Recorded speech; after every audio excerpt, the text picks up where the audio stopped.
Assalamualaikum warahmatullahi wabarakatuh. Kembali lagi dengan Ibu Yasmin. Pada pertemuan kali ini kita akan melanjutkan bab yang kedua, yaitu pengetikan. Yuk belajar bersama Ibu Yasmin. Keyboard adalah salah satu perangkat input komputer yang berisi huruf, angka, dan fungsi kontrol lainnya. Keyboard digunakan sebagai alat untuk menginput data atau perintah seseorang yang akan disampaikan pada komputer. A. Sekilas tentang keyboard.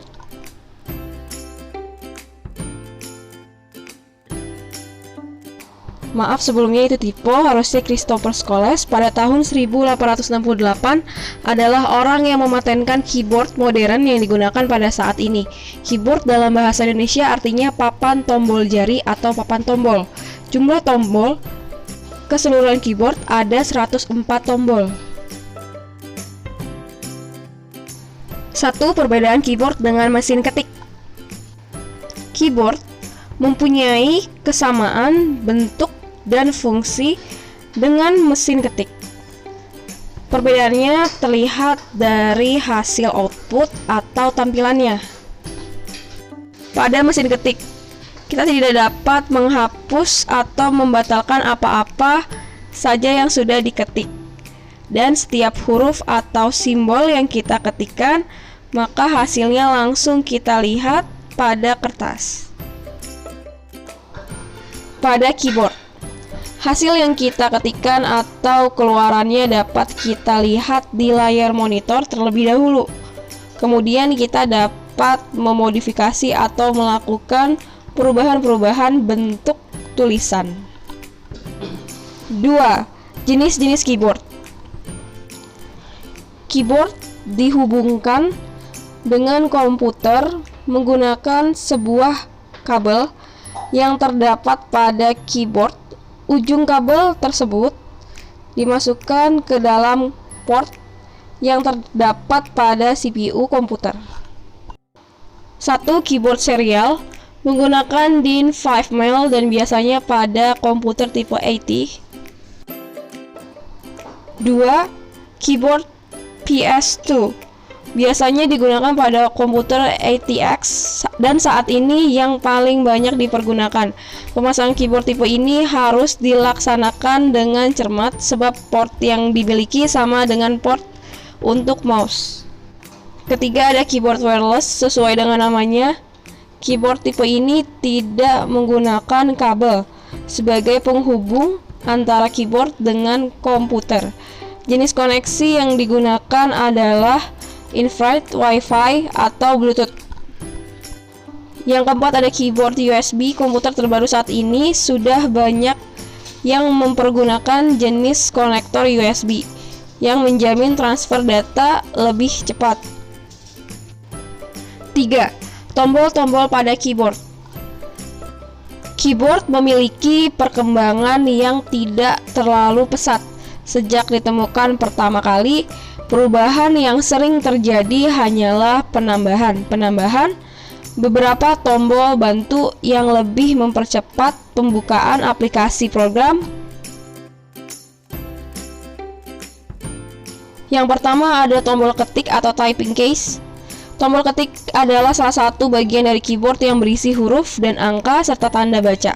Secara umum ada dua jenis susunan huruf pada keyboard, yaitu tipe QWERTY dan Dvorak. Namun yang terbanyak digunakan sampai saat ini adalah tipe QWERTY. Yang kedua ada numeric keypad, bagian khusus dari keyboard yang berisi angka dan sangat berfungsi untuk memasukkan data berupa angka dan operasi perhitungan. Struktur angkanya disusun menyerupai kalkulator dan alat hitung lainnya.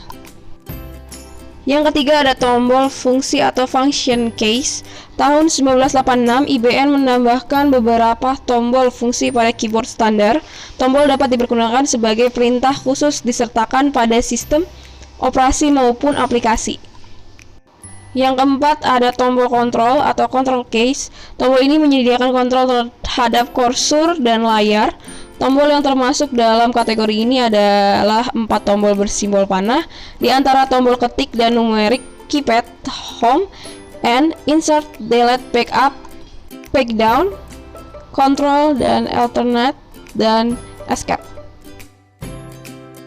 B. Cara menggunakan keyboard.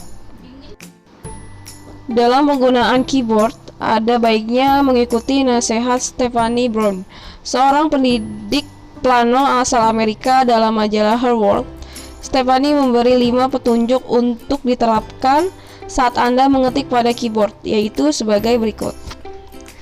Yang pertama, sejajarkan pergelangan tangan dengan telapak tangan.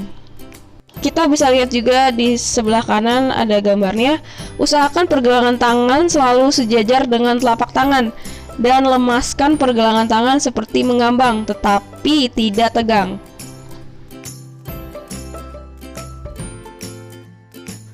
Dua, posisi siku menggantung. Kita bisa juga lihat contoh gambar di sebelah kanan. Pastikan siku dalam posisi bebas menggantung. Menyandarkan siku pada sandaran kursi saat mengetik akan membatasi ruang gerak jika melakukan pengetikan serta membuat siku menjadi tegang dan cepat lelah. 3. Lemaskan jari-jari tangan.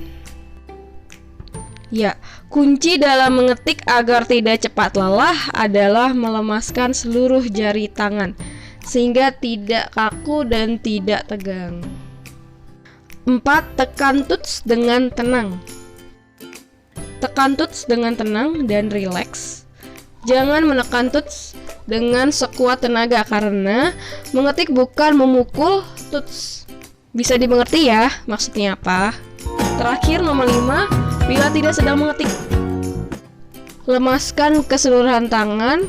Bila sedang tidak memencet tombol di keyboard, keadaan Anda sebelum mengetuk juga memengaruhi kondisi Anda di saat mengetik. Sekian dan terima kasih atas perhatiannya. Sampai jumpa di pertemuan selanjutnya. Wassalamualaikum warahmatullahi wabarakatuh.